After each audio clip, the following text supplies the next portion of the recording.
Buenas tardes a todos. Hoy nos acompaña el contador Marcelo Zabaleta, que es especialista en auditoría, docente en la Cátedra de Auditoría en la Facultad de Ciencias Económicas de la UNE, docente en posgrado en Auditoría y Tributación, y es el actual contador general de la provincia. Bienvenido, contador.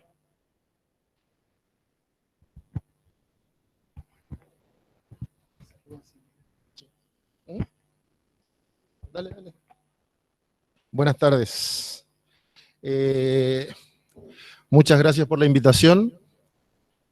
Es un honor para mí participar del programa de capacitación que lleva adelante el Consejo Profesional de Ciencias Económicas en distintos temas. Hoy nos va a tocar lo que es el área auditoría.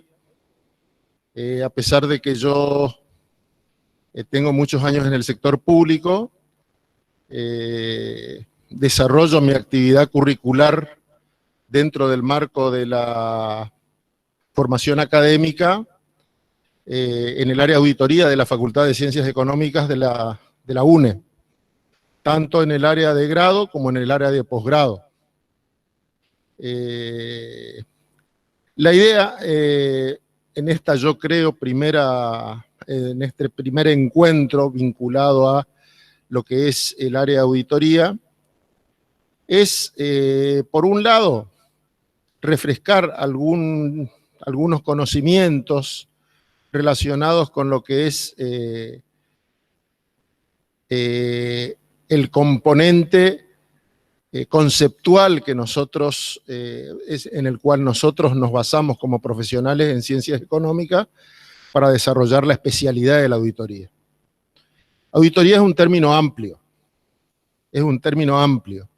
pero nosotros en el ejercicio profesional, por usos y costumbres, lo vamos acotando a vincular solo lo que son los estados contables con el informe del auditor. Cuando contratan un servicio profesional vinculado a lo que es contabilidad y sus competencias relacionadas, habitualmente solo el vínculo profesional se formaliza en base a la emisión de informes, por ejemplo, sobre manifestaciones de bienes, certificaciones de ingreso, algún tipo de informe que está contenido dentro de los tipos previstos en la resolución técnica número 37, normas de auditoría, y en general lo que es la auditoría de estados contables. Y como les decía, nosotros estamos acostumbrados a vincular los estados contables, en la práctica los estados contables, con el informe del auditor. Nosotros recorremos los pasillos del Consejo, siempre con el estado contable para que nos revisen el secretario técnico o la gente que colabora con él o con ella, y siempre estamos focalizados en lo que son los estados contables y cómo debe quedar definitivamente redactado el informe del auditor. Y perdimos un poco ese área que vincula la realidad de una organización, la realidad que la organización quiere manifestar a través de los distintos informes que presenta y que son puestos a disposición de los usuarios, como decía anteriormente, una manifestación de bienes para el banco, un cash flow para el banco, una certificación de ingresos, algún tipo de otro informe, y los estados contables para poner en conocimiento el resultado de sus actividades ante terceros. Pero para llegar al informe, que es el vínculo profesional que nosotros formalizamos con el comitente, es decir, quien emite los estados contables, nosotros perdemos, como decía anteriormente, perdemos lo que es la sustancia que relaciona esa realidad contable con nuestro informe. Ese es el proceso de auditoría. Lo vimos eventualmente, lo hemos visto en la facultad en general. si alguno ha desarrollado las carreras de posgrado que están en la oferta académica, también habrán refrescado la memoria respecto a lo que es el proceso de auditoría. Pero nunca, creo yo, se consolidó durante el ejercicio de la profesión, porque muchas veces nos falta tiempo para consolidar el conocimiento respecto a lo que es el proceso propiamente dicho, que es la sustancia y es la columna vertebral de lo que posteriormente se va a convertir en el informe de auditoría. El punto de partida para el tema que vamos a desarrollar hoy, que es el proceso de auditoría, va a estar dado por conocer el entorno profesional dentro del cual nosotros nos desenvolvemos. Y va a estar orientado fundamentalmente a lo que es la especialidad. Estamos hablando de auditoría.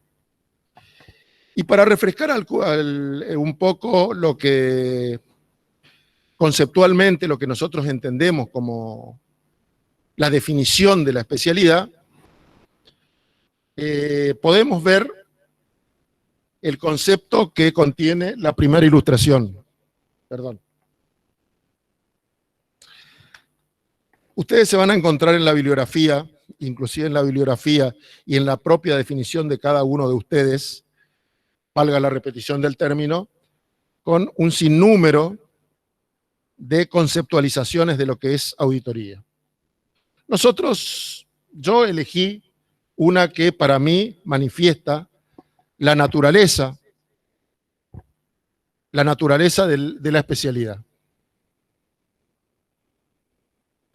Y que está dado por el hecho de entender a la auditoría como el proceso de recopilación de evidencia respecto de la información financiera de una entidad realizada por un profesional independiente o profesionales independientes, con la finalidad de, mediante el análisis de la misma, definir si, con un grado de seguridad razonable, los instrumentos contables de ella reflejan la realidad de las actividades de la organización y su condición económica, patrimonial y financiera, o financiera podríamos agregar. Ahora, esta definición tiene diversos matices. Es una definición de carácter general, por eso hablamos de instrumentos contables. Como decía anteriormente,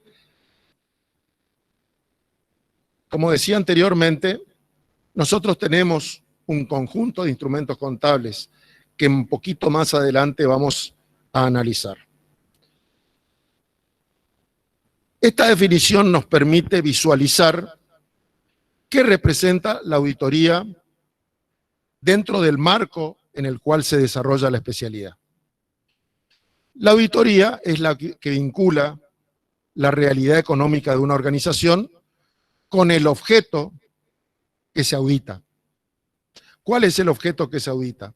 Más adelante vamos a volver a citarlos, pero básicamente nosotros lo entendemos como los estados contables. Y lo vincula el objeto para determinar algo. ¿Qué es lo que busca determinar la auditoría? Si la vinculación de esa realidad económica con el objeto auditado se basa en lo que nosotros entendemos como el marco de referencia, que también lo vamos a ver más adelante, qué es el marco de referencia.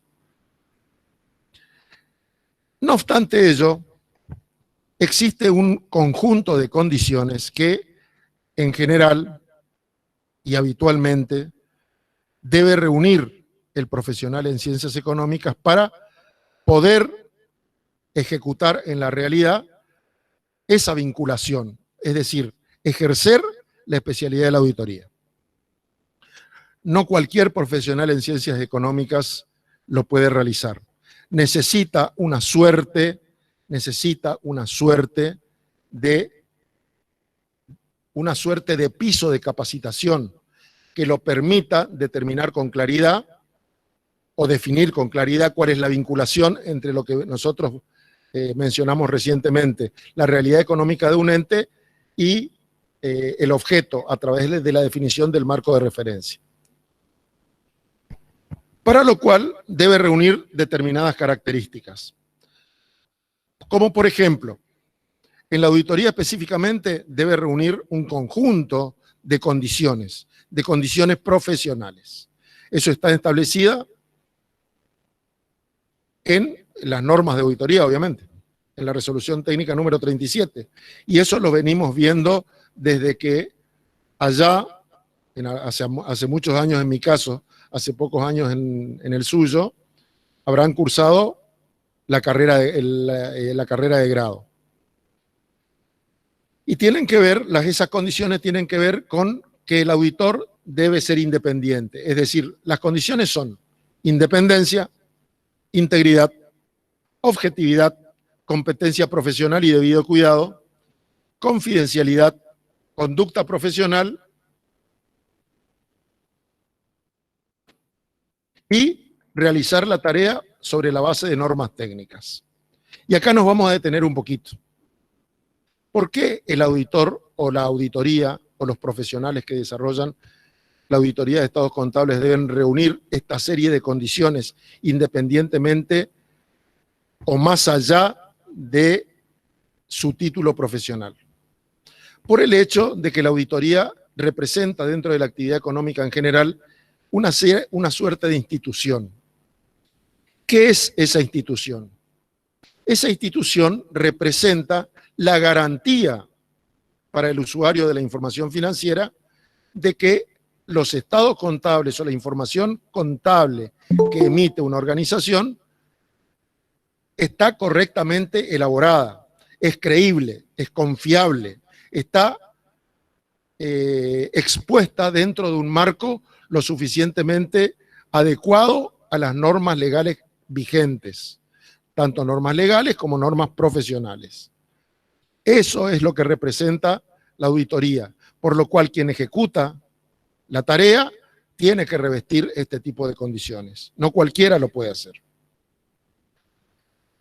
¿Cuáles son los elementos con los que cuenta la auditoría como especialidad?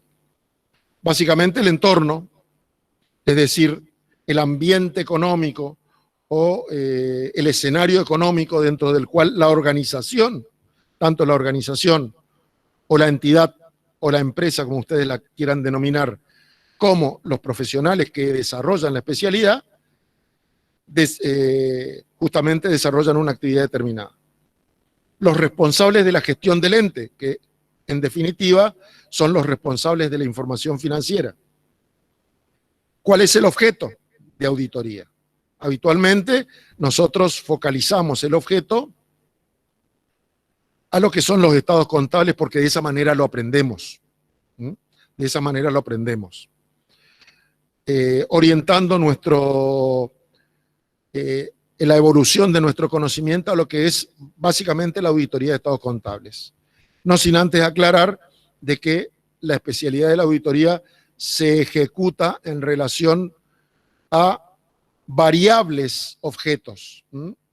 Como ustedes saben y como ustedes conocen, no solamente es auditoría de estados contables dentro del marco de referencia de la resolución técnica número 37.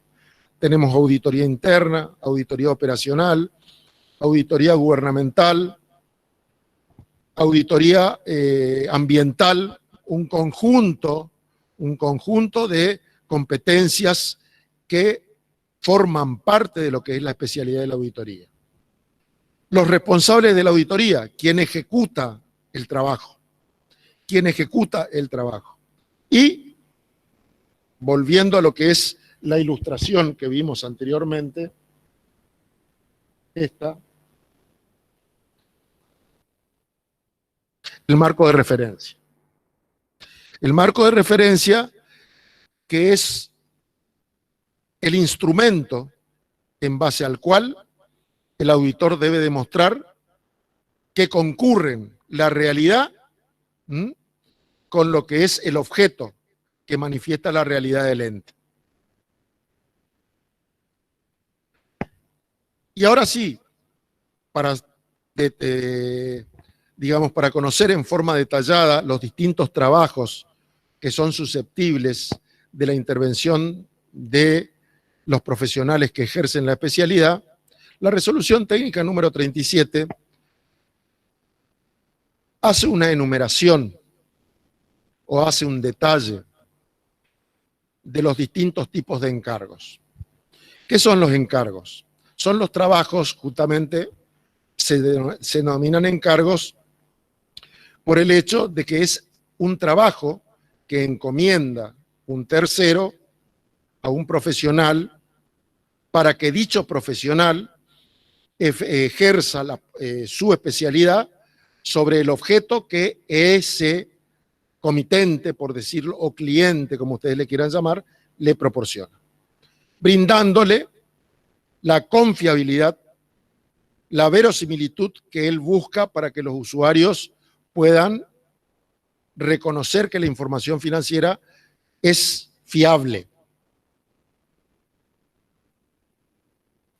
Dentro de los distintos encargos que enumera la resolución técnica número 37, nos vamos a encontrar con los encargos de aseguramiento y con los encargos de revisión. Encargos de aseguramiento y encargos de revisión. Y tenemos otras variantes. Los otros encargos de aseguramiento y los servicios relacionados. Por eso yo les hablaba que no era solamente estado contable, sino hay un conjunto de tareas que pueden ser objeto de un encargo de auditoría. Los encargos de aseguramiento, para no demorarnos demasiado en esto y entrar en el tema en cuestión, los encargos de aseguramiento son aquellos sobre los cuales el profesional independiente debe emitir una opinión. Por eso se denomina encargo de aseguramiento. ¿Sí? Los encargos de revisión son, por el contrario, aquellos respecto de los cuales el auditor o el profesional independiente no debe emitir una opinión, sino debe determinar o informar de manera objetiva la realidad. Esa es la diferencia. Después existen intermedios. Por ejemplo,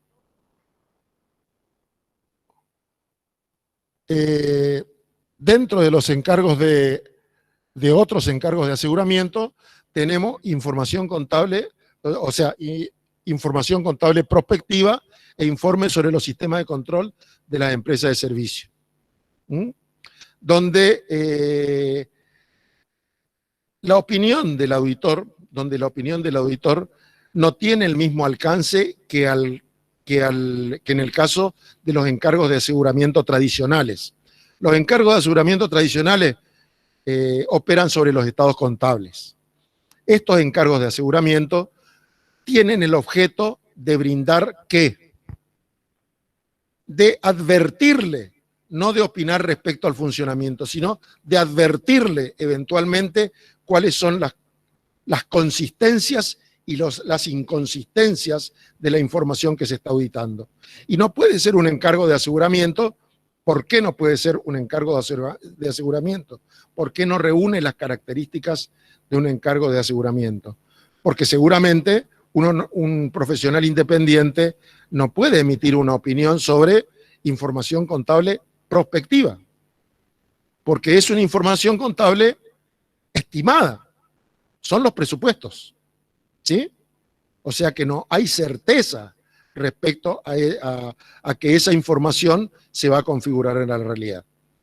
Por eso es que lo que hace el profesional es exponer objetivamente cuáles son las consistencias y las inconsistencias de cada uno de estos encargos de aseguramiento. Después están los encargos de revisión,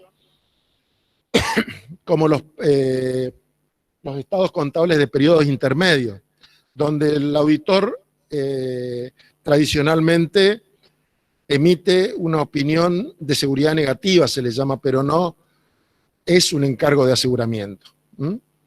Sino no opina, sino lo que hace es afirmar algo, nada más. Y respecto a los otros servicios relacionados, son, digamos, estos supuestos que están contenidos en la resolución técnica número 37, son trabajos que son específicamente orientados por el comitente y que no requieren una opinión de auditoría en los términos de un encargo de aseguramiento, sino lo que requiere es que certifique el profesional en ciencias económicas que esa información existe, nada más. ¿Mm?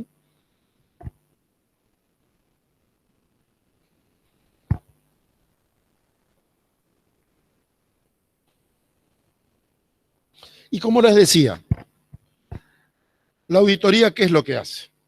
Vincula la realidad del ente con el marco de referencia. ¿Mm? ¿Cuál es el marco de referencia? Existen distintos ámbitos que nosotros podemos considerar como marco de referencia. Tenemos normas legales, tenemos normas institucionales y tenemos normas contables profesionales. Habitualmente, en el informe de auditoría tradicional, ¿qué es lo que hace el profesional independiente? Opina si la información contable contenida en el estado de situación patrimonial, el estado de evolución del patrimonio neto, el estado de resultados, etcétera,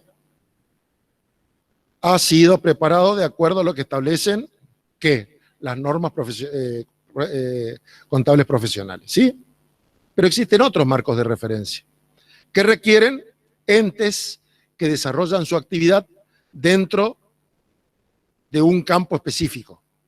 Por ejemplo, las entidades financieras, por ejemplo, las entidades de seguro, por ejemplo, las entidades, las AFJP antes, las ART ahora. Todas esas entidades tienen marcos de referencias específicos. Más allá, otra vez me hiciste desaparecer.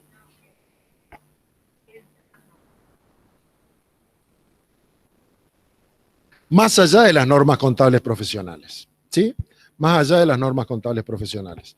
Por eso, si bien la resolución técnica número 37 establece como marco de referencia importante para el profesional en ciencias económicas las normas contables profesionales, existen otros.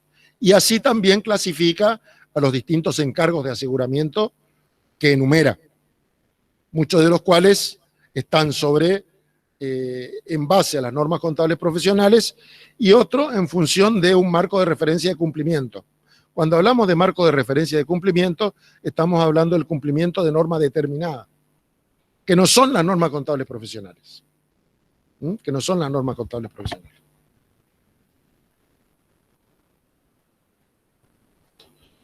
La estructura del marco de referencia de la resolución técnica número 37 básicamente se conforma por una introducción, las normas comunes a los servicios de auditoría, revisión, otros encargos de aseguramiento, certificaciones y servicios relacionados y las normas de auditoría.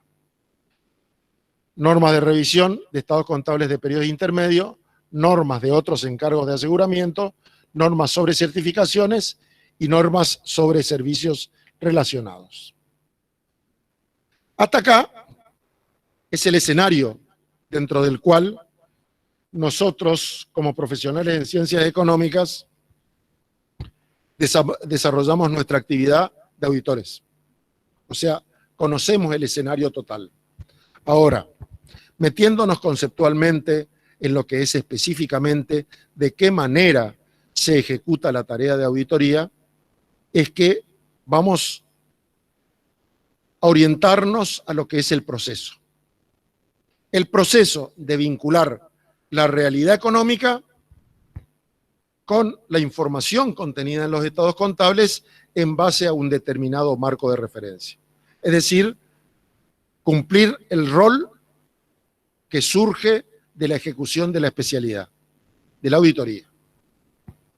Para lo cual, un primer acercamiento que podemos tener a dicho proceso es ver su definición. Que no es una definición, yo creo que cualquiera de ustedes o cualquiera entendido en el tema lo puede elaborar porque entiende, si entiende lo que en realidad es el proceso de auditoría. Es el conjunto de actividades debidamente planificadas, realizadas por él o los auditores de información financiera, ordenadas de forma metódica y secuencial, con la finalidad de obtener, las conclusiones a las que pretende arribar como consecuencia del encargo. Como consecuencia del encargo. Es decir, para ser más ilustrativos, como profesionales en ciencias económicas, nosotros tenemos las condiciones profesionales requeridas para el ejercicio de la especialidad. ¿Sí? Se configura una relación contractual entre un comitente que pretende que nosotros como profesionales garanticemos que la información que genera ese comitente es confiable. ¿Sí? Eso es lo que sucede. Y como en todas las actividades que nosotros tenemos en nuestra vida, para poder realizar eso, para poder exponer esa garantía, debe haber un conjunto de actividades previas que a nosotros nos permita concluir en que la información financiera que nos proporciona el comitente es confiable. En forma aleatoria no lo podemos hacer, porque si no, no estaríamos ejerciendo con responsabilidad nuestra profesión. Lo tenemos que hacer en forma de método, a través de lo que nosotros conocemos como el proceso de auditoría, cuyo producto final va a ser eso con lo cual nosotros habitualmente convivimos, que es el informe. Cualquiera sea el tipo de encargo, porque ustedes se encuentran con un informe de auditoría y, repito, el caso de la certificación de ingresos o la manifestación de bienes, todos requieren un informe de auditoría, o por lo menos con la estructura de un informe de auditoría. Entonces, pero ese informe surge como consecuencia de que previamente el auditor ha desarrollado una actividad ordenada en forma metódica y secuencial. Ordenada en forma metódica y secuencial. Eso es lo que ha hecho. Ese conjunto de actividades metódicas o secuenciales, por una cuestión de orden práctica, permite vincular los estados contables con el final del encargo, el informe. Ahora, ordenar ese conjunto de actividades secuenciales, metódicas y secuenciales, tiene distintas visiones o ha tenido distintas visiones. Cada especialista, inclusive nosotros cuando ejecutamos la labor, puede organizar su propio proceso. Puede organizar su propio proceso, de acuerdo a la magnitud, a la complejidad o a la naturaleza del trabajo. Cada uno de nosotros puede organizar su propio proceso. Cuando ejecutamos el trabajo, cuando ejecutamos el encargo, ¿sí? Puede ser más resumido o más detallado. Nosotros habitualmente nos encontramos en la bibliografía con un conjunto de modelos. Por ejemplo, el modelo de la resolución técnica número 7, donde establece la secuencia y el método definido por dicha norma para la ejecución del proceso de auditoría, o que representa el proceso de auditoría. Tenemos otros que son más simples y que habitualmente surge de la reciente bibliografía, que son más simples. Por ejemplo, el de Carlos Desloze, que el método y la secuencia la define en 3 pasos: planificación, ejecución y conclusión. Tenemos otros más complejos,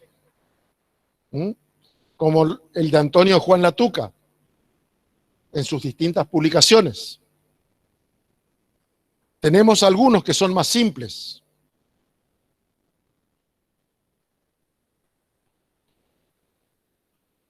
Obviamente yo quise hacer, para que ustedes tengan una idea, como dije anteriormente, cada autor tiene su libreto. Cada autor tiene su libreto. En algunos casos lo describe de manera más compleja y en otros menos compleja. ¿Por qué? Porque todo depende de la funcionalidad que tenga el proceso de auditoría que él requiera para poder realizar responsablemente su trabajo.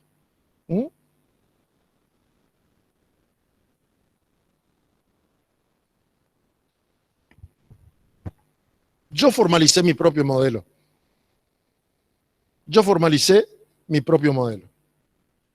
Que surge, obviamente, de la experiencia que tengo, tanto en la actividad profesional como en la docencia, que me pareció el más ilustrativo para ustedes, para entenderlo. No tan complejo, pero tampoco tan alejado de las tareas que debemos desarrollar para llegar a un trabajo adecuadamente formado. El modelo definido está definido por 4 actividades, básicamente. Actividades, es sumamente práctico el modelo que vamos a exponer. Actividades preliminares al trabajo de auditoría, planeación del trabajo de auditoría, obtención de los elementos de juicio o evidencia de auditoría, conclusión del proceso de auditoría, análisis e interpretación y emisión del informe. ¿Sí? Estas son las 4 etapas que yo entendí que deben conformar como mínimo un proceso que brinde, que sea funcional en general a lo que un profesional que ejerce la auditoría requiere. La primera actividad está vinculada, o mejor dicho, la primera etapa está vinculada a las actividades preliminares al trabajo de auditoría. No vamos a desarrollar una por una, pero en algún momento nos vamos a detener porque hay cuestiones que son susceptibles de ser analizadas con cierta profundidad. En esta etapa, en las actividades preliminares, es la etapa en la cual el profesional reúne los antecedentes relacionados con el potencial vínculo, con la potencial relación profesional que va a formalizar con el comitente. Para lo cual, habitualmente, la vinculación con el potencial cliente puede ser por distintos canales. Puede ser por distintos canales. Por ejemplo, hay organizaciones, y hablo de organizaciones en general, porque pueden ser con fines o sin fines de lucro, que contratan a los profesionales llamando a licitación pública o llamando a una licitación privada o hace un concurso. Y los contrata de esa manera. De esa manera acceden al profesional estas organizaciones. Y hay relaciones jurídicas que se formalizan de manera informal. ¿Por qué? Porque el comitente, el potencial comitente, tiene una vinculación personal o puede tener una vinculación personal con algún conocido de un profesional de renombre. Entonces la relación es más informal y se formaliza de esa manera. En el medio que nosotros recorremos habitualmente, esto es muy común, hacer o conformar la relación jurídica entre el comitente y el profesional de manera informal. Pero también existen los otros supuestos, porque, por ejemplo, cuando el Consejo Profesional de Ciencias Económicas debe auditar sus estados contables para presentarlos en la Asamblea General Ordinaria, contrata una auditoría mediante el mecanismo de un concurso. Por eso el ejemplo. O sea, existe el camino formal y existe el camino informal. Pero no es suficiente eso. Nosotros como profesionales, para ser responsables, lo que debemos hacer es reunir o munirnos de la mayor cantidad de información posible que nos posibilite conocer quién es el comitente. ¿Mm? ¿Cuáles son las características personales o particulares de la organización que nos contrata? ¿Mm? El conocimiento de las condiciones particulares. ¿Por qué medios podemos lograr? Hoy es mucho más simple que antes. Antes era un poquito más difícil. Hoy uno pone un nombre, el nombre de una persona física o una persona jurídica en la web y le aparece toda la información vinculada a su actividad. Entonces nosotros sabemos o conocemos o podemos conocer las condiciones particulares de cada uno de los potenciales comitentes.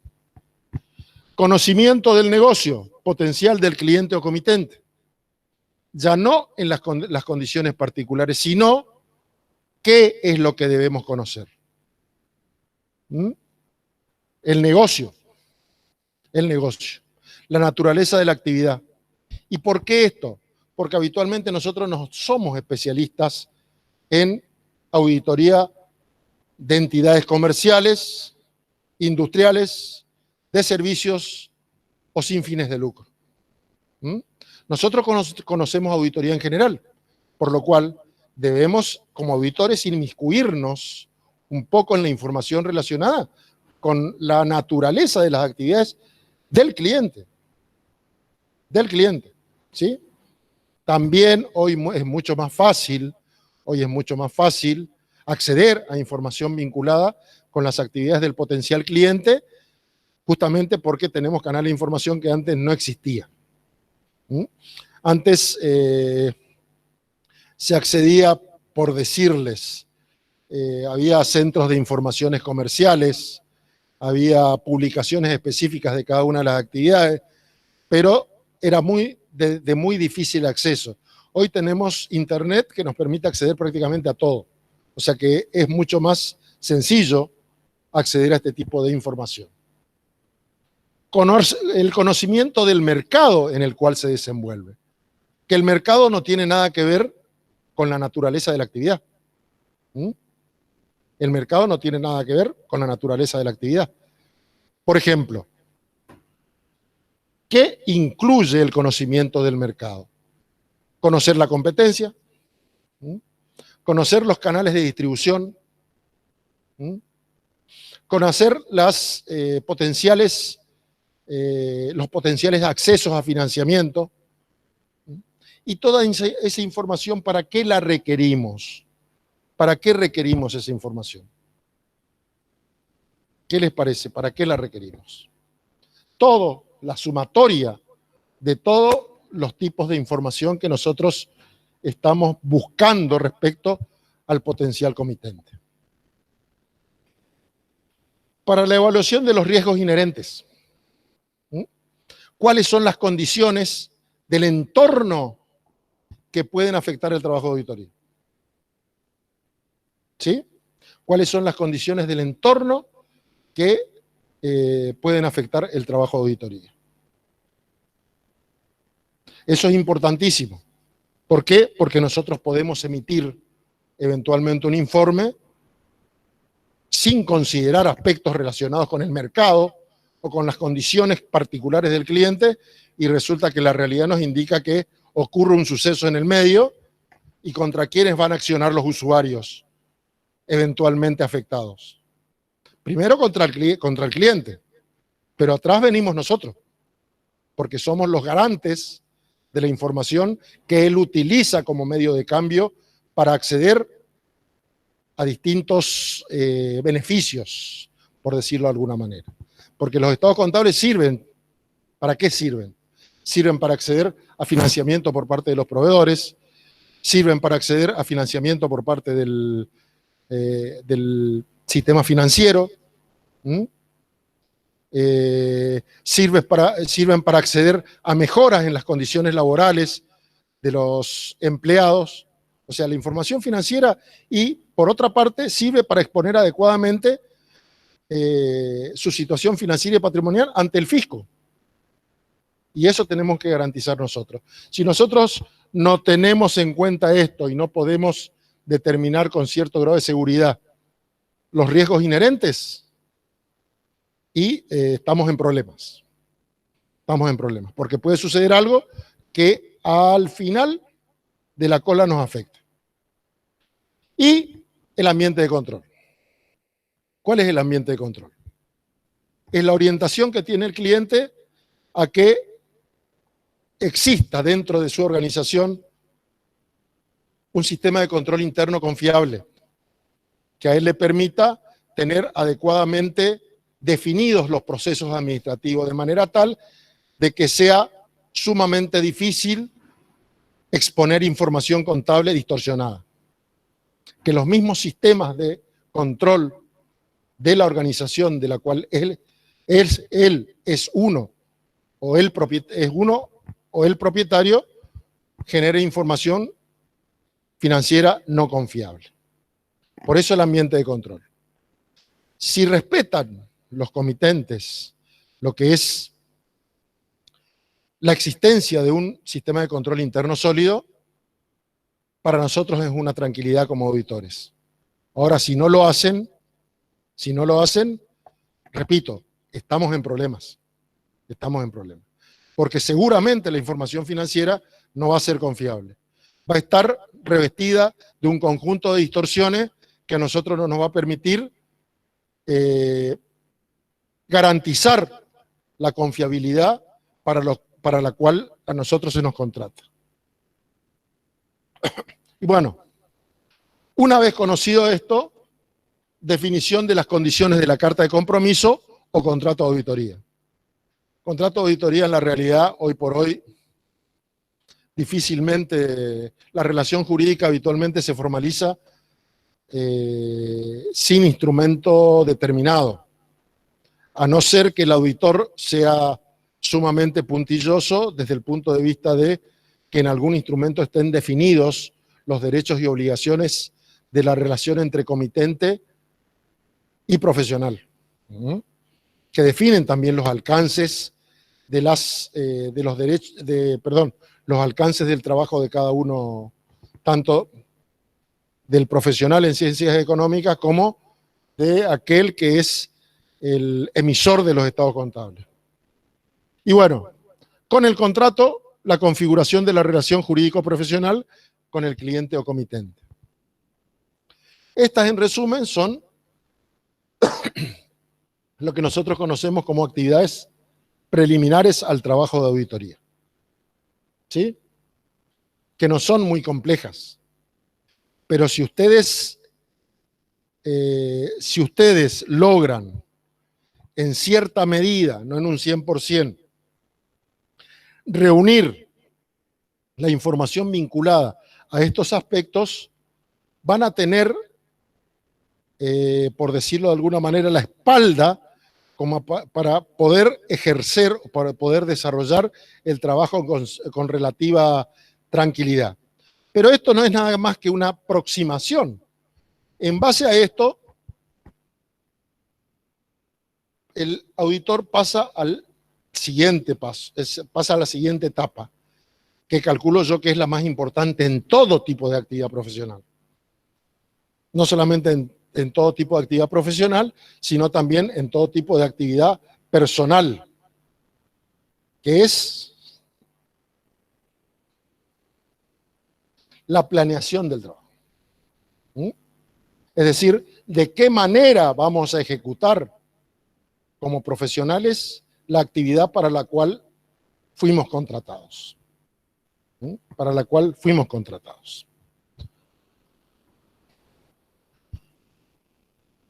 El primer paso dentro de la etapa de planeación es la realización de procedimientos analíticos preliminares. Estos procedimientos analíticos también podrían estar contenidos en la primera etapa, porque podrían ser parte de las actividades preliminares al trabajo de auditoría, porque brinda un conocimiento somero de cómo evoluciona la vida del ente durante el transcurso del tiempo. ¿Qué son los procedimientos analíticos? Antiguamente denominados pruebas globales de razonabilidad en el informe 5 del CECIT, allá por el año 1985. Por eso estudié yo. Procedimientos analíticos previos. Los procedimientos analíticos previos son nada más que comparaciones. Comparaciones entre magnitudes globales emergentes de la información financiera, ¿sí? Emergentes de la información financiera, que hace el auditor para ver cómo evolucionó la vida del ente durante los ejercicios anteriores y el ejercicio que se está auditando. ¿Mm? Mediante la comparación de magnitudes tales, por ejemplo, como los ingresos del ejercicio anterior contra los ingresos del ejercicio que se audita, los gastos o los resultados anterior contra el ejercicio que se audita, el patrimonio, ¿sí? De uno contra el otro, las existencias, por ejemplo, al cierre de un ejercicio, con las existencias al cierre del otro, las cuentas por cobrar, los pasivos, ¿sí? ¿Y para qué van a servir los procedimientos analíticos preliminares?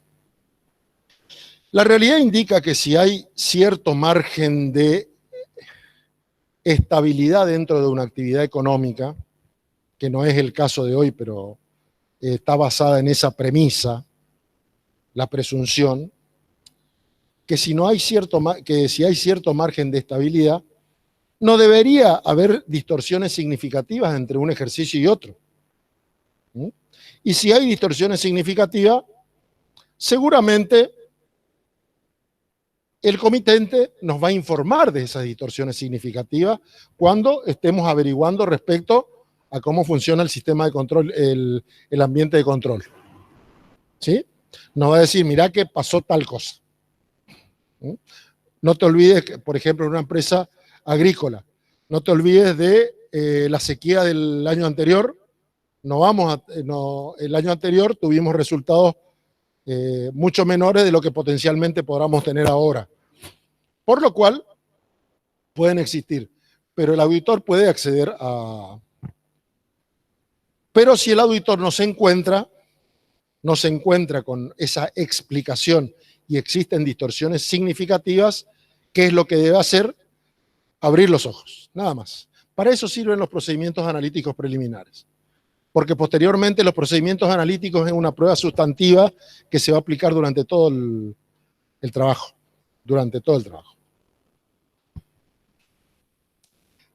La definición de los niveles de significación o importancia relativa. ¿Qué es la definición de los niveles de significación o importancia relativa? Determinar el auditor en función de su criterio y de su competencia patrimonial va a determinar hasta qué punto, desde el punto de vista de la significación, él puede aceptar una inconsistencia, un error, ¿sí? ¿Hasta qué magnitud? En relación con algún parámetro.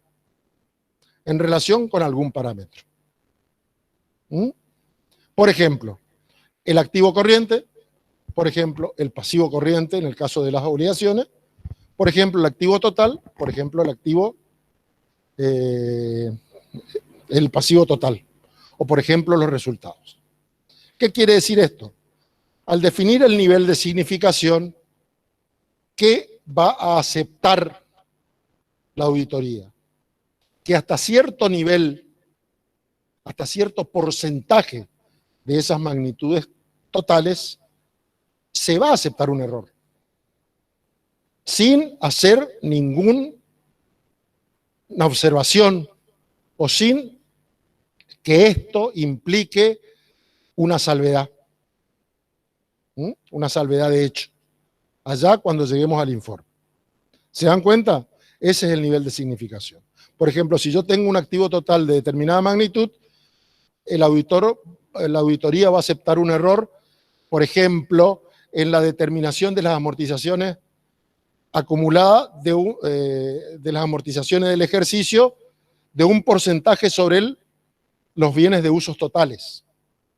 Porque eso puede ocurrir. Puede ocurrir que la empresa haya calculado inadecuadamente las amortizaciones de los bienes de uso. Eso es un error. Ahora, ¿hasta qué punto el auditor va a aceptar que ese error pase sin hacer una observación dentro, o sea, repito, con posterioridad en el informe de auditoría? ¿Hasta qué punto? ¿Sí? Eso es definir los niveles de significación. Determinar los niveles de importancia relativa. ¿Hasta qué acepto como auditor la existencia de un error? Identificación de las expresiones o representaciones contables específicas. ¿Qué significa identificación de las expresiones o representaciones contables específicas? Identificación de las afirmaciones, como ustedes lo aprendieron. Una expresión o representación contable, ¿qué es? En los estados contables, caja y banco, inversiones, viene de cambio, cuentas por cobrar, viene de cambio, etcétera. Cuentas por pagar, otras cuentas por pagar, esas son afirmaciones. Pueden tener distintos niveles. Pueden tener distintos niveles. Pueden ser a nivel componente, puede ser a nivel ciclo, o sea, un ciclo completo del flujo de ingresos y de dinero y bienes, o puede ser a nivel de cuenta. O sea, nosotros podemos utilizar, de acuerdo al tipo de trabajo, a la complejidad del trabajo, podemos seleccionar expresiones o representaciones contables de menor nivel. Cuando nosotros, como auditores, focalizamos nuestra auditoría en estados, focalizamos no, sino estamos desarrollando la auditoría sobre una empresa, sobre los estados contables de una empresa cuyas actividades son de extrema complejidad, vamos a trabajar sobre menores niveles de expresiones o representaciones contables. Vamos a trabajar a niveles de cuenta. A niveles de cuenta, justamente por la complejidad de las operaciones. Vamos a tener menor nivel de aceptación de los potenciales errores que ocurran.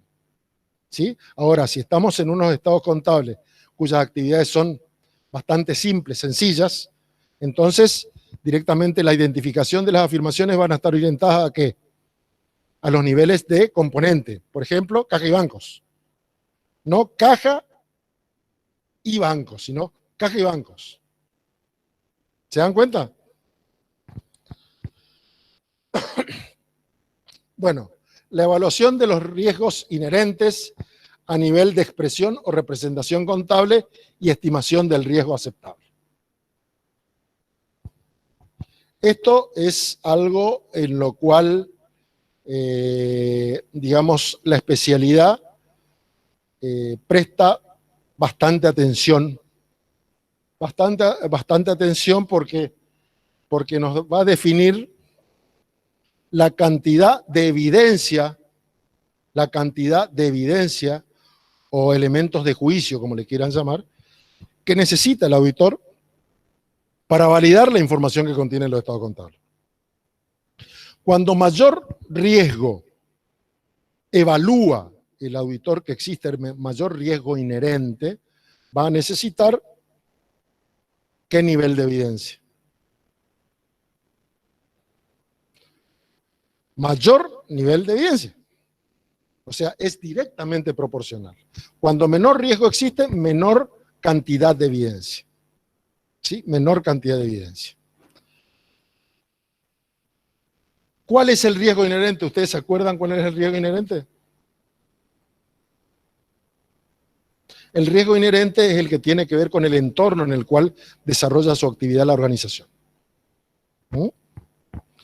Eventualmente existen expresiones o representaciones contables que tienen mayor riesgo que otros. Fundamentalmente aquellos que forman parte del objeto del ente. Por ejemplo, productos que produce. Productos que produce. ¿Por qué? Porque, por ejemplo, fabrica computadoras. Las computadoras están sujetas a un alto nivel de obsolescencia no de obsolescencia como bienes de uso, sino a que existan nuevos modelos en periodos de tiempo más cortos. Entonces, ¿qué es lo que va a suceder? La evolución de eso, de la competencia, cuando a mayor velocidad evoluciona la competencia, probablemente se vea afectada la situación financiera de la empresa por no poder equiparar la competencia. Y eso significa que el ente que estamos auditando tiene mayor riesgo en esa representación, expresión contable, que son los bienes de cambio, por decirlo de alguna manera, para ser más sencillo. Hay otras expresiones o representaciones contables que no revisten gran riesgo. Por ejemplo, en aquellas empresas, en las empresas comerciales, hablar de riesgo inherente en el componente bienes de uso no tiene mayor riesgo. ¿Por qué? Porque más allá de tener depósitos, por ejemplo, no hay componentes de mayor complejidad dentro de, perdón, no hay elementos de mayor complejidad dentro de ese componente. Entonces no hay un alto riesgo. ¿Qué otra expresión o representación contable puede revestir mucho riesgo? En la actualidad, caja y bancos por la solvencia o las deudas, las cuentas por pagar, fundamentalmente las financieras. Fundamentalmente las financieras, no tanto lo que es los proveedores, por decirlo de alguna manera. Entonces, esos son los riesgos que se deben evaluar a este nivel. Y se lo hace a criterio del auditor. Está bien, el auditor elabora una matriz de riesgo donde indica en cada expresión o representación contable cuáles son los niveles de riesgo que él evalúa. Y en ese caso le va a prestar mayor atención para obtener mayor cantidad de evidencia. ¿Qué significa obtener mayor cantidad de evidencia? Aplicar procedimientos o mayor cantidad de procedimientos que le generen elementos de juicio. En estos casos, como había dicho anteriormente, si el auditor evalúa un alto nivel de riesgo en la producción del bien de cambio que comercializa el ente, ¿qué es lo que va a hacer? Se va a basar menos en el sistema de control interno y va a, digamos, revisar el inventario sobre la base de una muestra más significativa que si el riesgo fuera menor.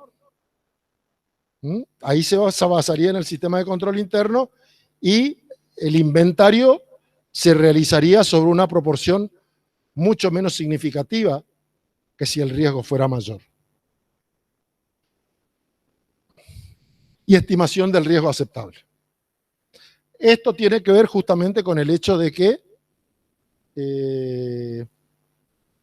con lo que habíamos visto anteriormente, en la definición de los niveles de significación e importancia relativa. Y el riesgo aceptable tiene que ver fundamentalmente con el hecho de que el auditor eventualmente hasta qué punto va a emitir un informe sin salvedades, si existió la posibilidad de que él cometa el error en la ejecución del trabajo. O los niveles de significación sean definidos de tal manera que en determinado punto sea superado. Y el punto siguiente es uno de los cuales por ahí conviene detenerse, pero no vamos a ser tan exigentes en ese.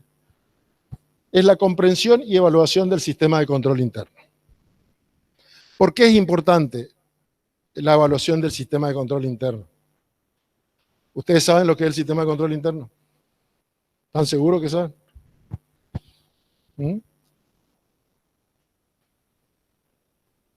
El sistema de control interno es el proceso que desarrollan todos los integrantes, todos los recursos de la organización en todos los niveles. A los efectos de lograr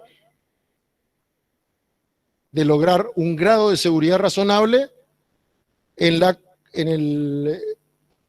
con la finalidad de lograr determinados objetivos. Uno es la eficiencia y la eficacia de las operaciones. Dos, la confiabilidad de la información contable. Y tres, el cumplimiento de las normas. Normas legales, reglamentarias, institucionales, etc. Es el proceso, no es un compartimiento estanco. No es un instrumento material.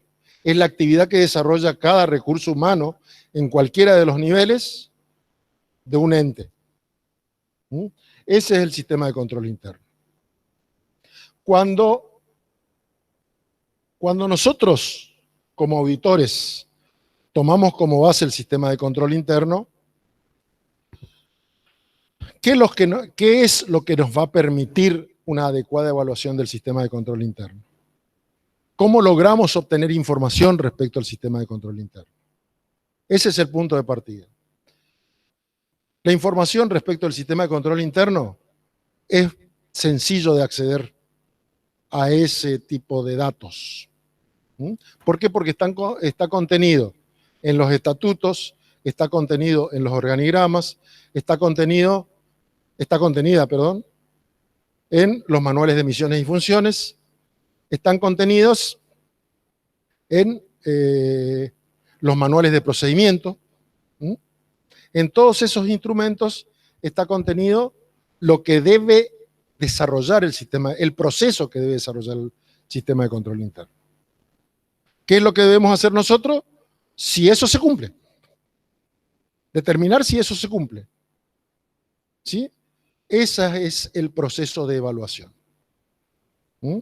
Para lo cual también hay un subproceso que está formado fundamentalmente por determinada cantidad de actividades. Entre ellas están el conocimiento del sistema de control interno, es decir, contar con los instrumentos, con esos instrumentos que enumeré recientemente, identificar los controles y las fortalezas. Identificar dónde existe control y dónde hay fortalezas. Probarlas y definir la visión o definir el enfoque. ¿Qué es definir el enfoque? Por eso es importante la comprensión y evaluación del sistema de control interno, porque eso a nosotros nos permite hacer una tarea más eficiente en la selección de los procedimientos de auditoría que se van a emplear durante la ejecución del trabajo. Si nosotros adoptamos un enfoque eminentemente sustantivo, ¿qué es lo que vamos a hacer? Vamos a dejar de lado el sistema de control interno y vamos a aplicar pruebas sustantivas sobre todos los componentes susceptibles de ser auditados. Y si nosotros adoptamos un enfoque de cumplimiento, vamos a reducir esa porción de pruebas sustantivas al mínimo. ¿Por qué? Porque confiamos en el sistema de control interno, ya que procedemos a su evaluación. En algún momento dije, vamos a trabajar un poquito menos, y la contadora Francini se enojó conmigo. Pero no es así, pero no es trabajar menos, sino hacer la tarea más eficiente. Hacer la tarea más eficiente. ¿Por qué? Porque todo trabajo implica un costo, y el costo del profesional también, o sea, el ejercicio de la profesión también tiene su costo. Cuando más complejo sea nuestro trabajo, es decir, cuando más pruebas sustantivas nosotros apliquemos, el costo va a ser más alto y el margen de beneficio se va a reducir desde el punto de vista de los honorarios. Bueno, como decía, definición de la visión o perspectiva de la auditoría. El enfoque. El enfoque. ¿Qué es lo que nos va a permitir? ¿Ustedes se acuerdan cuando mencionamos la evaluación de los riesgos inherentes, que habíamos dicho que el nivel de riesgo nos permitía determinar la cantidad de evidencia? Bueno, en el caso de la evaluación del sistema de control interno nos permite determinar ¿qué? la calidad de la evidencia. La calidad de la evidencia. Y bueno, por último, lo que nosotros dentro de la planeación del trabajo de auditoría llegamos o arribamos al resultado final. Llegamos al resultado final. ¿Cuál es el resultado final? Es la elaboración del Plan General de Auditoría y de los programas de trabajo. ¿Sí? De los programas de trabajo. El Plan General de Auditoría es la definición de las estrategias, con datos generales emergentes de qué? Emergentes de toda la información que nosotros recopilamos antes, en forma general. O sea, los resultados de los procedimientos analíticos previos, la definición de los niveles de significación, todos los resultados de ese trabajo que realizamos previamente, incluidos los de la primera etapa, lo volcamos en el Plan General de Auditoría y en los programas de trabajo que volcamos. Por expresión o representación contable. ¿Qué procedimientos se aplican? ¿De qué manera lo hacen? ¿Quiénes lo hacen?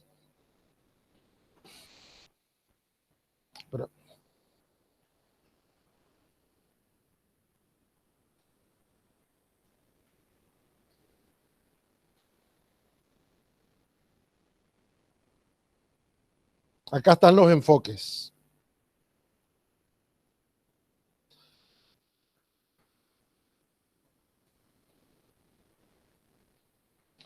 ¿Y qué evidencia buscamos obtener mediante la aplicación de los procedimientos?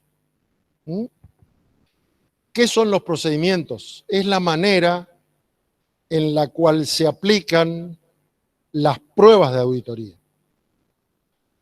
Es la manera de la cual se ejecutan las pruebas. ¿Qué son las pruebas? Las pruebas son lo que nosotros denominamos el proceso de obtención de evidencia. Tenemos habitualmente 5 tipos de pruebas, dentro de los cuales en cada uno de esos tipos nosotros nos vamos a encontrar con un sinnúmero de procedimientos según la expresión o representación contable que se esté auditando. Por ejemplo, ustedes saben, porque lo han aprendido y yo creo que eso no se les ha borrado, para los bienes de cambio tenemos la toma de inventario. La toma de inventario, básicamente la toma de inventario. Para las cuentas por cobrar, los pedidos de confirmación. Para los bienes de uso, las inspecciones oculares. ¿Sí? O sea, eso depende de la naturaleza. Bueno, ahora ya no hay más caja, pero para bancos, la revisión de las conciliaciones bancarias. Ustedes saben que esas en general se aplican para esas expresiones o representaciones contables. Sí o sí. Después, de acuerdo, como habíamos dicho, a la evaluación de los sistemas de control interno, agregaremos otros que los complementen.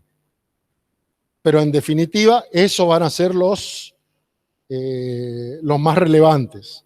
En general tenemos, para no equivocarme, 5 tipos de pruebas. La inspección, la observación, la investigación y confirmación, el cómputo y los procedimientos analíticos. De los procedimientos analíticos ya hablamos anteriormente. De los otros podemos buscar adaptaciones según la expresión o representación contable. Pero esas son las pruebas, las denominaciones genéricas. Después nosotros vamos a utilizar la denominación específica, que es la del procedimiento de auditoría, que nos va a permitir acceder a distintos tipos de evidencia, como la que podemos ver en la ilustración. Las evidencias pueden ser de fuentes externas o de fuentes internas. Puede ser evidencia obtenida directamente por el auditor o evidencia obtenida en forma de documentos o representaciones escritas y evidencia obtenida de representaciones orales. Y va en un grado decreciente de importancia. Las más confiables son las que están arriba y va enumerándose de manera de las menos, o sea, de mayor confiabilidad a menor confiabilidad. Y ahí tenemos la evidencia, con que, a ver cómo era, la evidencia. ¿Se dan cuenta? Respuesta de la solicitud de confirmación de terceros, respuesta de la solicitud de confirmación de entidades financieras, respuesta a la solicitud de confirmación de asesores, instrumentos societarios, bajamos un poquito más, resultados obtenidos de inspecciones oculares de documentos importantes. Esa es la evidencia con la que nos vamos a encontrar y las que nos va a permitir demostrar, digamos, nos va a permitir construir los elementos de juicio o construir un juicio.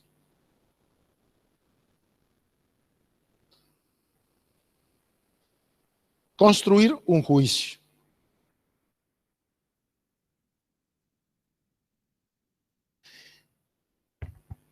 Y con esta etapa, con esta actividad que es la última, la ejecución de los programas de trabajo, se finaliza lo que es la planeación del trabajo de auditoría. Pasando a la tercera etapa, que es la obtención de elementos de juicio. Yo me adelanté un poco, ¿por qué? Porque necesitaba que ustedes entiendan cuál era la diferencia entre la estrategia contenida en el plan de auditoría y lo que se obtenía con posterioridad de la ejecución de los procedimientos, porque son aspectos íntimamente relacionados. Ahora, la obtención de los elementos de juicio. Efectuada la planificación o la planeación, como ustedes le quieran llamar, a la auditoría le queda, en la planeación, definir el camino. Hay dos caminos, básicamente. Adoptar un enfoque de cumplimiento en función de la existencia de un sistema de control interno fuerte según la evaluación que efectuó la auditoría, y adoptar un enfoque sustantivo, que es dejar de lado lo que es el sistema de control interno y aplicar los procedimientos sustantivos que conocemos que son habituales y que conviven habitualmente con nosotros.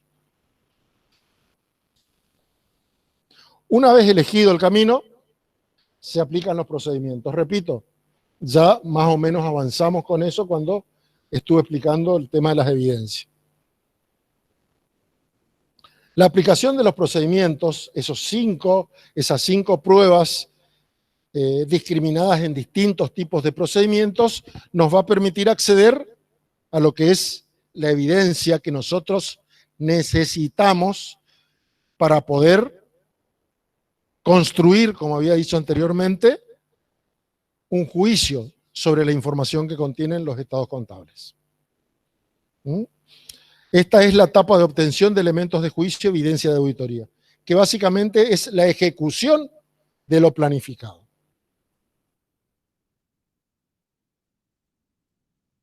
Una vez transcurrida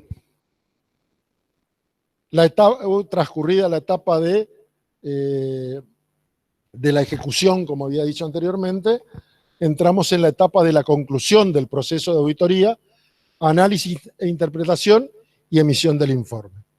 Y acá tiene que ver mucho la competencia profesional, porque esta depende del trabajo intelectual que hace el profesional independiente. Del trabajo intelectual y que implica la concurrencia de tres aspectos generalmente. La capacidad de administración de los recursos disponibles, es decir, de qué manera nosotros organizamos todos los elementos de juicio que se han obtenido, la responsabilidad profesional, es decir, qué dejamos pasar y qué no dejamos pasar, y por otra parte, la competencia profesional, que es la capacidad profesional del contador de analizar de manera adecuada desde el punto de vista técnico los elementos, la evidencia o los elementos de juicio que reunió.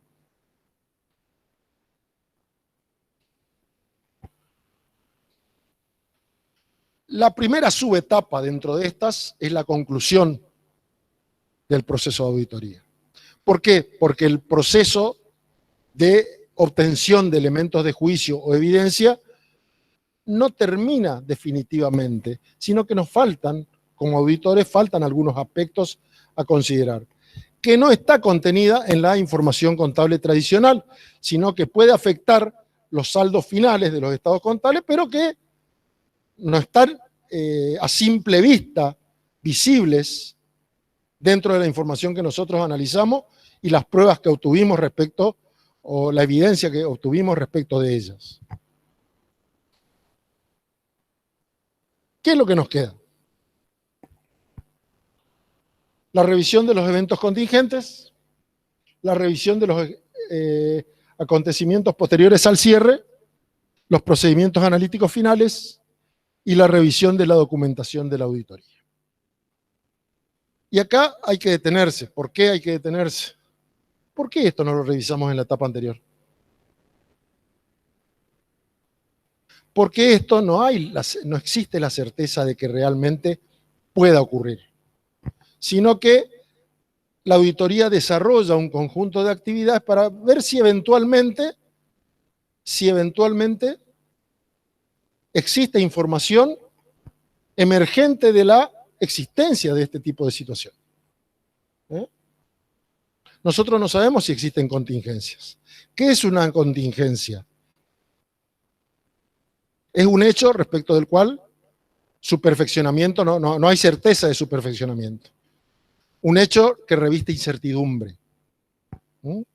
Por ejemplo, ¿cuál es la contingencia más común con la cual una organización se puede encontrar? ¿Cuál es? Es un juicio, por ejemplo. Un juicio. Que nosotros sabemos cómo empieza, pero nunca sabemos cómo termina. Entonces, ¿qué pasa si la organización no tiene ningún juicio? Ojo, no lo reflejó porque no sabía qué hacer, porque no sabe cuánto le va a salir el juicio. ¿Sí? Entonces, por eso se deben desarrollar estas actividades adicionales, que no son muy complejas, la verdad que no son muy complejas, pero que muchas veces enriquece lo que es el trabajo de la auditoría. ¿Por qué? Porque permite detectar situaciones que deberían afectar los saldos finales de los estados contables y no lo están afectando al momento de haber finalizado el proceso de obtención de evidencia.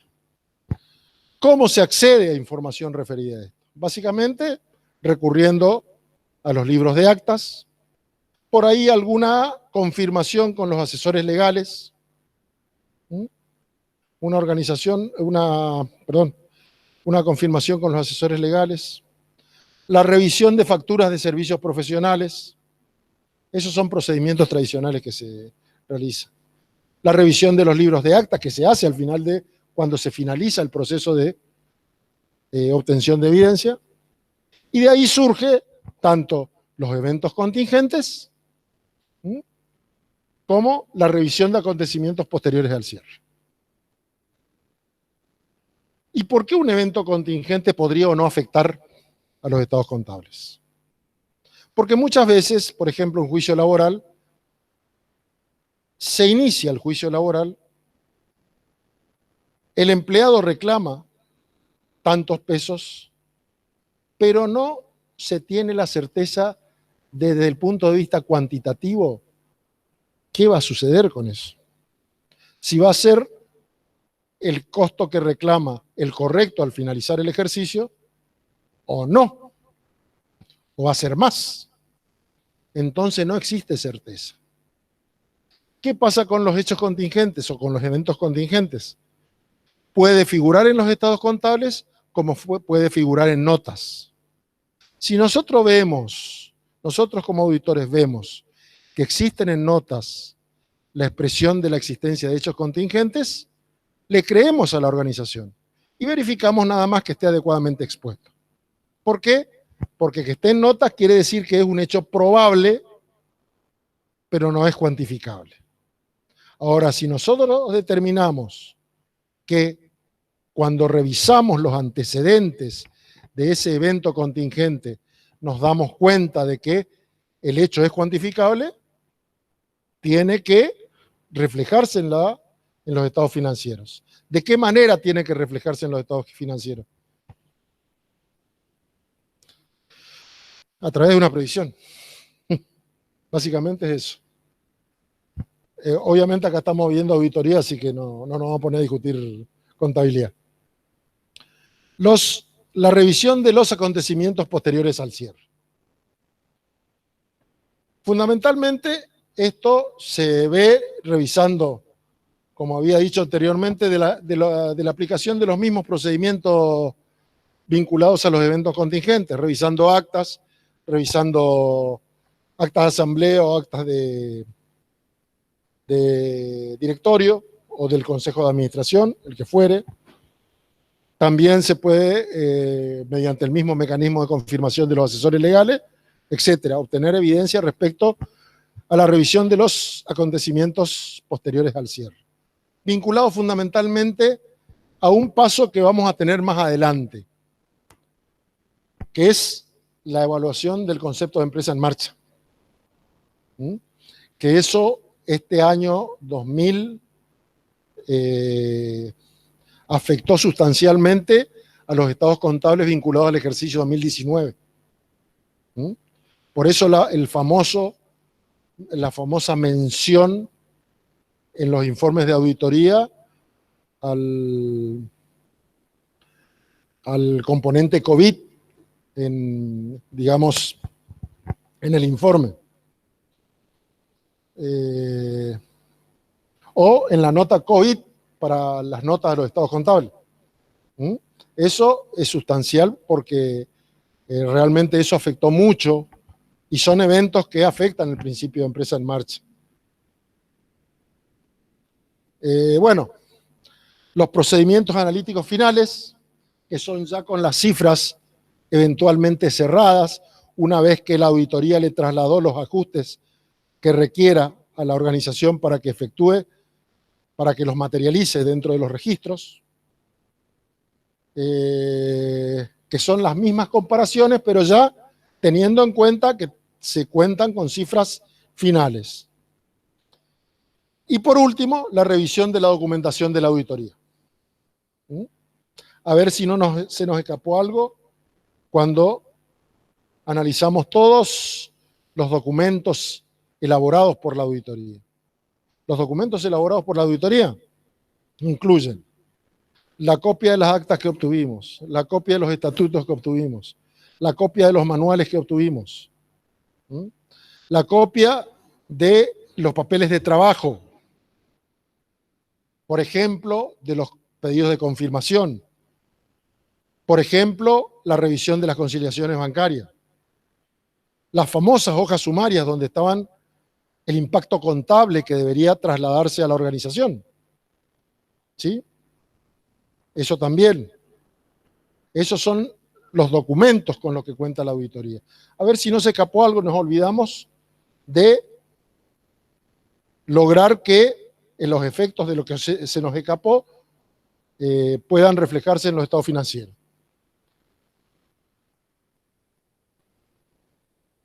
Una vez finalizado el proceso de conclusión, análisis e interpretación de los elementos de juicio, evidencia, auditoría.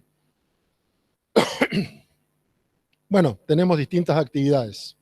Revisión de la exposición de los estados contables, eso es básico.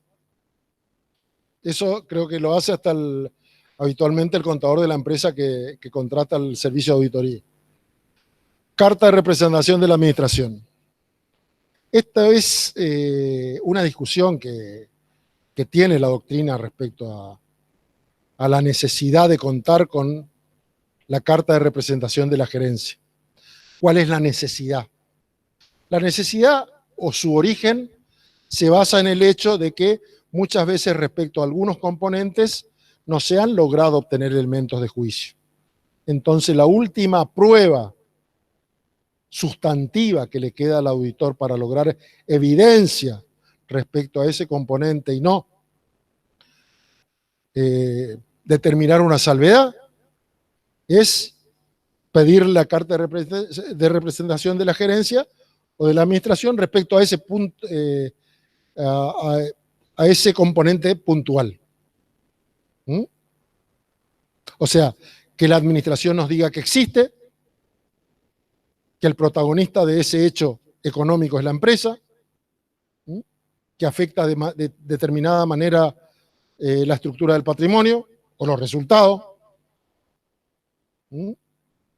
que describa la totalidad de las características del componente en sí. O sea, que la administración nos proporcione el elemento sustantivo que a nosotros nos permita comprobar de que ese componente debe formar parte de la información contable. Bueno, revisión de los papeles de trabajo y documentación vinculada y consideración del concepto de empresa en marcha. Y repito las consideraciones que habíamos hecho anteriormente. El concepto de empresa en marcha hoy, en la actualidad, es un tema sobresaliente, por motivos que muchas empresas han sufrido el impacto de lo que fue la pandemia. Y eso en los estados contables también se debe reflejar. ¿Por qué? Porque el usuario debe conocer, ya sea de la voz de la empresa a través de sus notas o información complementaria, si la empresa va a continuar, según la evaluación que haga de la potencialidad de ocurrencia de sucesos en el futuro, o si no lo hace la empresa, lo debe hacer el auditor. ¿Por qué? Porque el usuario eventualmente le presta dinero a la organización, le financia los bienes de cambio, ¿sí? Le otorga descuento, le compra a plazo, en el caso de los clientes. Entonces, tiene que conocer cuál va a ser la certeza de que las operaciones que perfecciona con la entidad se van a perfeccionar. Debe conocer. No hay otra manera. Esa evaluación, hoy la conocemos bastante porque la mayoría de los profesionales que han desarrollado han tenido que agregar en las notas o recomendar el agregado en notas de la nota COVID o en el párrafo de énfasis del informe de auditoría, lo que es la situación en particular que generó sobre las actividades de todas las organizaciones los efectos de la pandemia. O sea que hoy lo conocemos bastante y entendemos cuál es el sentido.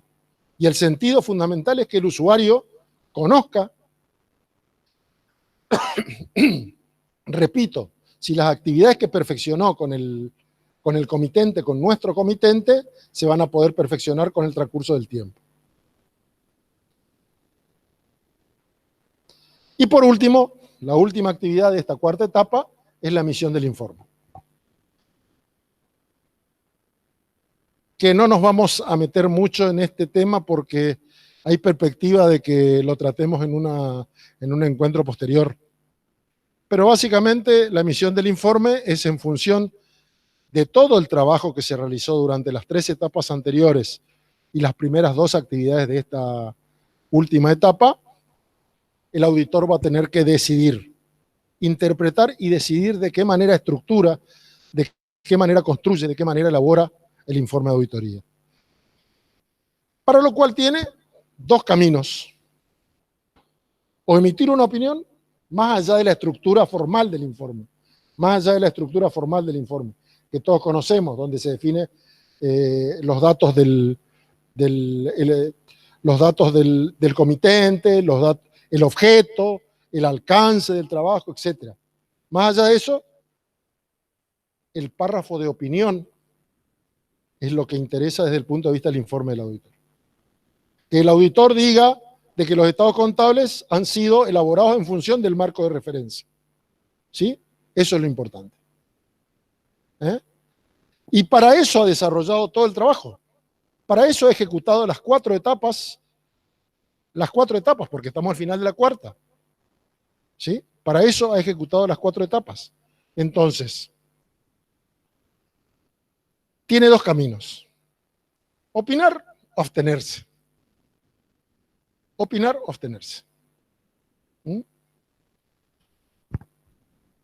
¿Cuándo puede abstenerse? Vamos a empezar por la más simple porque esa la descartamos. ¿Cuándo se debe abstener? Cuando ha tenido limitaciones significativas al alcance del trabajo. Es decir, no ha podido ejecutar, no por su culpa, sino porque no ha sido posible, por voluntad del comitente o por no tener los elementos de juicio que necesitaba el auditor, no ha podido,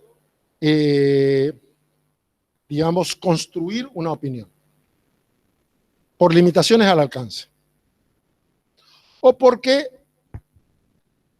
si bien ha podido, es el segundo supuesto es, si bien ha podido reunir elementos de juicio, no puede opinar respecto a que estos sean concordantes con el marco de referencia. En ese caso, él tiene la potestad de abstenerse de opinar. No opina. Y después sí puede opinar. Con mayor o menor alcance puede opinar. Una opinión sin salvedades, si no hay problema, coincide la información financiera con el marco de referencia, opinión favorable, no modificada. ¿Tiene alguna salvedad?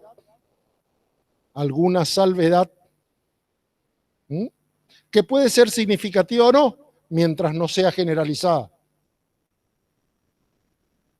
Significativa desde el punto de vista de la medición que nosotros hicimos cuando empezamos el proceso de planeación. Desde ese punto de vista, puede ser significativa o no, por componente, pero no generalizada. ¿Cuándo es generalizado? Cuando involucra a más de un componente. Cuando se generaliza a varios componentes del patrimonio. En ese momento deja de ser solo significativa, sino también pasa a ser generalizada. Y ahí ya hay que considerar la posibilidad de una opinión adversa.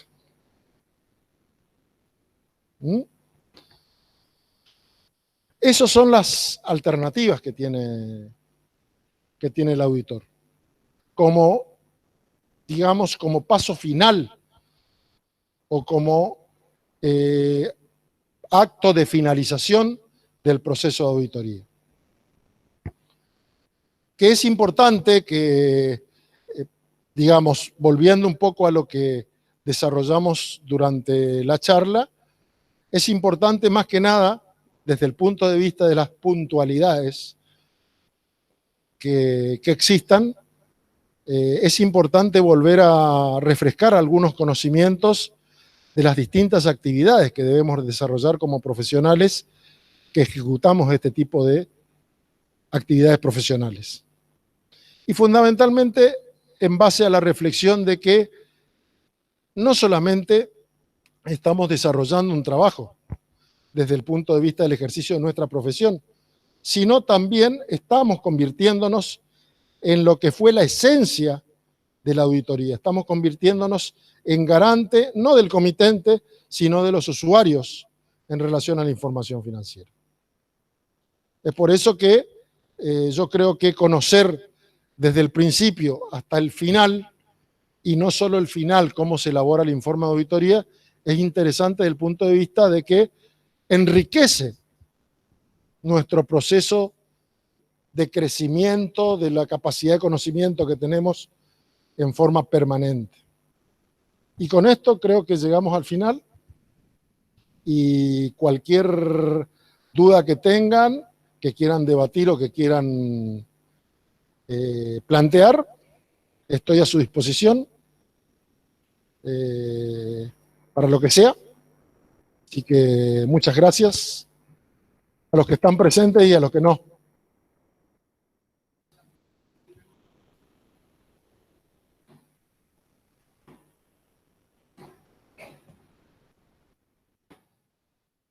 Ahora sí me voy a sentar, perdón. ¿Alguna duda? Acá, entre los presentes. ¿Algo que le quedó en el tintero?